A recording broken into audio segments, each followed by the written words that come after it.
안녕하세요. 사람을 먼저 생각하는 휴고성형외과 전문의 김영규입니다. 혹시 거울을 보실 때마다 눈밑이 왜 이렇게 불룩해지고 있지? 이런 고민해 보신 적 있으신가요? 오늘은 많은 중년분들의 고민인 불룩하게 튀어나온 눈밑에 대해 원인부터 예방 방법 그리고 해결 방법까지 쉽게 정리해 드리겠습니다.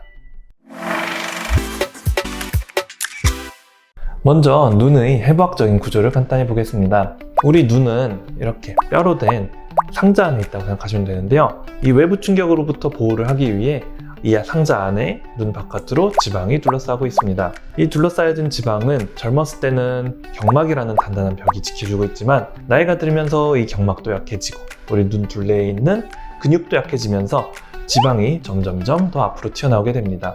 결국 눈밑 문제는 단순히 지방 하나의 문제가 아니라 피부가 늘어지는 것, 그리고 근육이 약해지는 것, 경막이 약해지는 것, 그리고 지방이 돌출되는 것이 동시에 진행되면서 여기 아래쪽에 그림자가 생기고 다크서클처럼 보이게 되는 것입니다.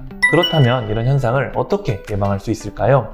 이미 한번 돌출된 지방을 자연적으로 되돌리는 건 어렵지만 진행 속도를 늦추는 생활 습관은 충분히 중요합니다. 첫 번째로는 눈가 자극을 최소화하는 것입니다.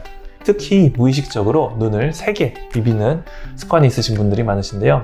이 습관이 안화 경막과 피부 탄력을 빠르게 약화시키는 원인이 됩니다. 두 번째로는 자외선 차단과 보습입니다. 눈가는 얼굴 중에서도 피부가 가장 얇은 부위이기 때문에 자외선에 매우 취약하고 또한 주름도 잘 생기기 쉽습니다. 외출 시에는 자외선 차단제를 꼼꼼히 발라주시고 보습을 통해 잔주름이 깊은 주름으로 진행되는 것을 늦추는 것이 중요합니다. 세 번째는 충분한 휴식입니다. 사실 가장 중요하지만 가장 지키기 어려운 부분이기도 한데요. 수면 부족이나 만성 피로는 눈 주변의 혈류를 방해해서 부종을 만들고 이 상태가 반복되면 장기적으로 경막을 약화시킬 수 있습니다. 그렇다면 이미 눈밑이 불룩하게 튀어나온 경우에는 어떻게 해야 할까요? 이 경우에는 눈밑 상태에 따라 적절한 치료 방법을 선택하는 것이 중요합니다. 지방만 돌출된 경우라면 눈밑 지방 제거나 아니면 눈밑 지방 재배치 같은 방법을 고려해 볼 수 있겠는데요. 근육과 피부의 처짐까지 함께 있는 경우에는 하안검 수술이 필요할 수 있습니다. 여기서 중요한 점은 근육과 피부가 이미 처져 있는 경우여서 지방만 단순히 이동시키거나 제거하는 경우에는 바람 빠진 풍선처럼 오히려 주름이 더 도드라질 수 있다는 것입니다. 따라서 단순히 튀어나왔다는 한 가지 기준이 아니라 피부 탄력, 그리고 근육 상태, 그리고 전체적인 구조를 함께 고려해서 본인에게 맞는 방법을 선택하는 것이 중요합니다.